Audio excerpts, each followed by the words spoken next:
Hello guys, Teacher Mento por aqui. Teacher Danny na área. E no vídeo de hoje nós vamos trazer para vocês os 40 verbos mais usados no inglês, parte 3. Inclusive, se você não assistiu a parte 1 e parte 2 desse vídeo, nós vamos deixar um link aqui na descrição para você acompanhar esses vídeos completinhos. E para você que ainda tem dúvida, Teacher, por que eu devo saber os verbos? gente, sabendo bem os verbos, você vai conseguir se comunicar muito mais, de uma forma muito mais natural e muito mais simples. Vale a pena conferir. Bora pro vídeo? Sim, mas antes já vou pedir, gente, você não é inscrito no canal? Rapidinho, aperta o dedo aí, inscreva-se já e já se inscreve. E aproveita também para já dar um thumbs up, dar um like aí, que você fortalece muito o nosso canal. E lógico, já ativa o sininho também, porque ativando o sininho você vai ficar sabendo dos próximos vídeos. E aí, o que você tá esperando? A gente não vai continuar esse vídeo. Vai lá, se inscreve rapidinho. Vai. A gente vai. espera, não tem problema. A gente espera você. Vai lá. Tic-tac, tic-tac, tic-tac, tic-tac. Tá fazendo? Tic-tac. É o tempo que tá correndo pra ele se inscrever no canal. Então, gente, não perde tempo, vai, já se inscreve agora. Tic-tac, tic-tac. E para você que já acompanhou a parte 1, parte 2 e agora a parte 3 desse vídeo, você já está familiarizado com sovaco. Mas para você que de repente caiu de paraquedas aqui, vamos explicar para ele, Que Teacher papo Daniel. de Que sovaco sovaco é é esse? esse? Sovaco nada mais é do que sujeito, verbo e complemento. Para montar frases em inglês, essa é a estrutura simplesinho desse jeito. Uma pessoa, um verbo no meio e depois um complemento. Graças a Deus, muito parecido com a estrutura básica que nós temos no português, tá? Então, para começar a falar inglês é muito importante você saber os verbos e já sabe que vai ser sempre essa construção, assim. Sempre que eu digo, na maioria das vezes, na maneira básica. Sujeito, verbo, complemento. Seguiu isso, não dá erro. E o nosso primeiro verbo de hoje é o verbo try. E no passado ele fica tried, como vocês estão vendo aqui abaixo. E ele significa tentar ou experimentar. E graças a Deus é um verbo regular. O que significa isso? Significa que para colocar esse verbo no passado, basta que você acrescente o E e o D no final e vida que segue. Porém, tem só um detalhezinho para você prestar atenção. Verbos terminados em Y, você tem que olhar o que vem antes do Y. Será que é uma vogal? Se for uma vogal, tranquilo, você só vai colocar o ED e tá tudo certo. Agora, se antes do Y vier uma consoante, você vai tirar o Y da jogada e vai acrescentar um I mais o ED, como vocês estão vendo aqui abaixo. Por isso que ficou tried. Molezinha. A parte boa é que essa alteraçãozinha é apenas na escrita, tá, gente? Essa regrinha aparece na escrita. Na hora da fala não vai fazer diferença nenhuma. É tried e acabou. E provavelmente, como nós estamos imersos em uma cultura americana, para você que gosta de jogar videogame, você já viu aquele comando try again. Ah, é quando você tá jogando e perde, aí vem aquela mensagem, try again, né? Significa tente mais uma vez, tenta de novo. Mas agora eu vou dar um exemplo real para você de como usar o verbo try no sentido de tentar e experimentar. Daniel, can you open it? I'll try it. Vou tentar. Oh, thank There you you.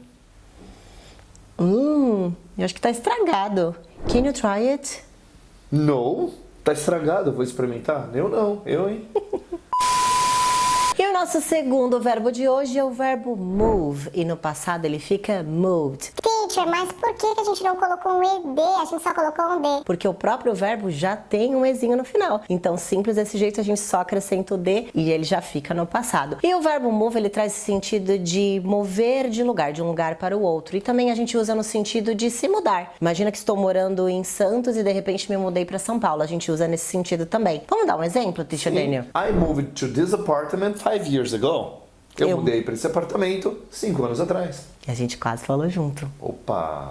Fala pra caramba, né? Não deixa de Caraca, meu, era minha vez. Fala, era minha vez. Você roubou minha vez. Então tá bom, próxima vez você fala.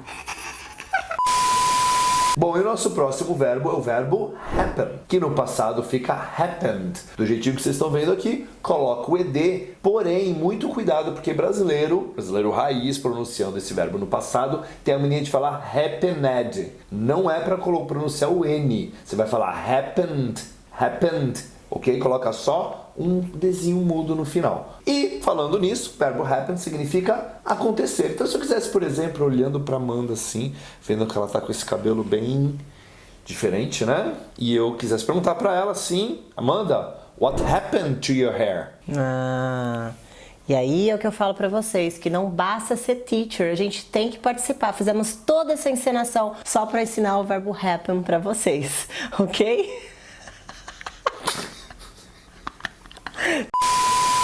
Agora só um comentáriozinho aqui. Suas explicações são sempre pontuais, rápidas. Precisava uma explicação tão longa, fiquei igual o Primo de quase 2 horas. Divertido, né? Engraçado, tô né? louco pra ver essa gravação. Bem Bota um pouco pra engraçado. fazer assim. Entendi. Marido bom. Marido bom.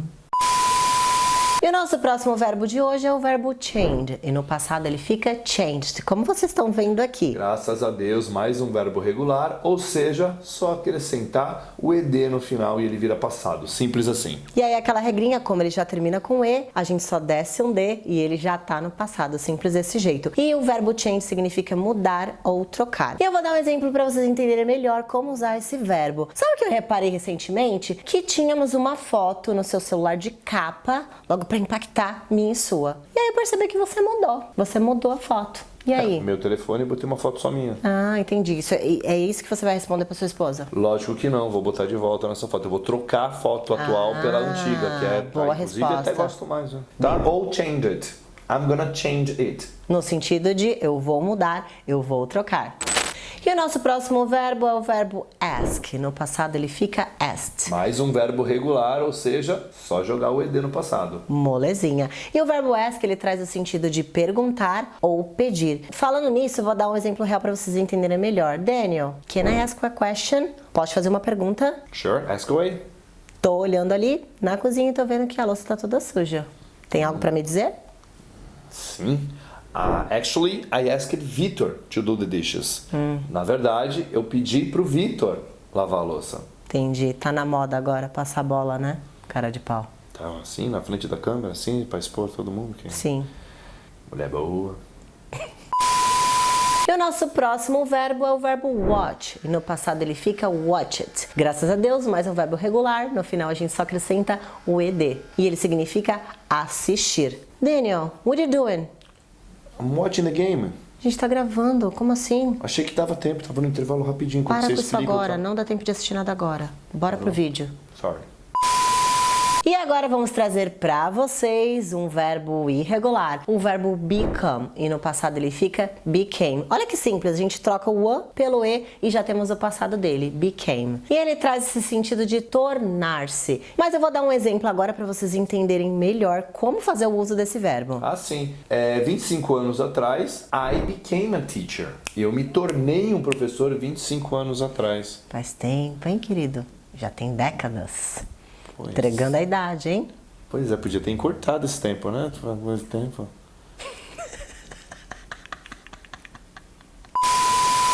E o nosso próximo verbo de hoje é o verbo hate. E no passado ele fica hated. A gente vai acrescentar só um desenho porque esse verbo termina com E. Então a gente só desce o D e ele já tá no passado. Maravilha, o verbo regular, quando é verbo regular, é só colocar o ed e mais nada, molezinha pra ir pro passado, né? E o verbo hate, ele significa odiar. Que verbo forte, né? Pois é. Mas aí a gente vai explicar pra vocês uma regrinha, pra você que já acompanhou o vídeo parte 1, parte 2. Você vai lembrar dessa regrinha que a gente explicou e a gente vai trazer de novo agora pra vocês. Pois é, muito parecido com o verbo love, de amar, ou like. O hate é um verbo que a gente tem, por exemplo, você viu alguma coisa que você odiou, por exemplo, nossa, eu odiei aquele jogo, odiei aquele vestido, né? Pra expressar a ideia de que você realmente não gostou. Aí a gente dá uma exagerada, usa o odiei. Só que o que acontece, em português a gente usa odiei no passado. Tá? Em inglês não, em inglês você odeia ou não odeia. Tá? Odeia no por exemplo, presente. Exatamente. Por quê? Imagina, você viu um vestido, você fala, nossa, odiei aquele vestido. Significa que você não odeia mais, odiou no passado. Enfim, isso é uma coisa do português. No inglês você vai seguir isso aqui, ó. Viu um negócio, odiou, você vai usar no presente. I hate it. Pronto. E o dia que você não odiar mais, passou a gostar, você vai falar simplesmente I love it. E pronto. Muito Simples bem. desse jeito. E pra você que ficou aí tentando pensar com seus botões, teacher, mas por quê? Gente, aceita que é melhor. Pensa assim, Deus quis, aceita que dói menos. O que a gente vai fazendo aqui não é uma regrinha gramatical. É isso aqui, ó. Na comunicação, o que importa é para que Serve e como usa. Então a gente viu os americanos usarem assim, o que a gente vai fazer? Vai usar do jeito que eles estão usando. E pronto, simples assim. E agora eu vou trazer pra vocês o verbo put, que no passado ele fica put também. Olha que Graças a maravilha. Deus. Apesar de ser um verbo irregular, ele é molezinha, porque ele é igual no presente e no passado. Olha que moleza. Perfeito. E esse verbo traz o sentido de colocar. E acredito que ele caiu num momento perfeito. Dani, o que você tá fazendo? Nothing. Can you put your cell phone on the table, please? Você pode colocar o seu telefone na mesa, por favor? Sure. Oh. And the last but not the least O último, mas não menos importante, é o verbo mean, e no passado ele fica meant. E ele traz o sentido de significar, querer dizer alguma coisa. Mas calma que se ficou um pouco confuso, a gente vai trazer um exemplo real para você entender como usar isso no dia a dia. Imagina, por exemplo, a seguinte situação. Eu falei alguma coisa aqui e a Amanda não entendeu direito. Falar, tipo, como assim? O que você quis dizer com isso? A pergunta que ela tem que fazer é... What do you mean? What do you mean, Daniel? Tipo, o que exatamente eu quis dizer com isso? Inclusive, essa é uma carta coringa que você precisa ter para você se comunicar em inglês. Gente, essa frase ela é muito importante porque normalmente nós brasileiros, quando a gente está no meio de uma conversa, alguém fala alguma coisa e você não entende, a frase, até porque é muito parecida com o português, essa frase já é pronta, a gente fala Can you repeat, please?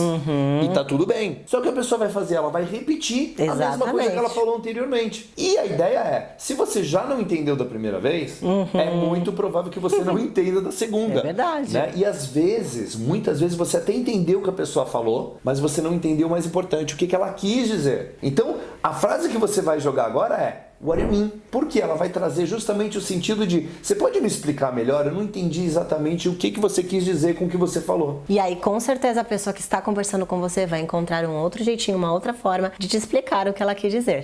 Agora, conta aqui nos comentários pra gente quais desses verbos você já conhecia e qual desses você gostou mais. Não se inscreveu no canal? O que você tá esperando? Já corre, se inscreve, Rapidinho. ativa as notificações também, não vai cair o dedinho não. E já dá um thumbs up aqui pros teachers. E é claro que a gente vê você no próximo vídeo. Bye!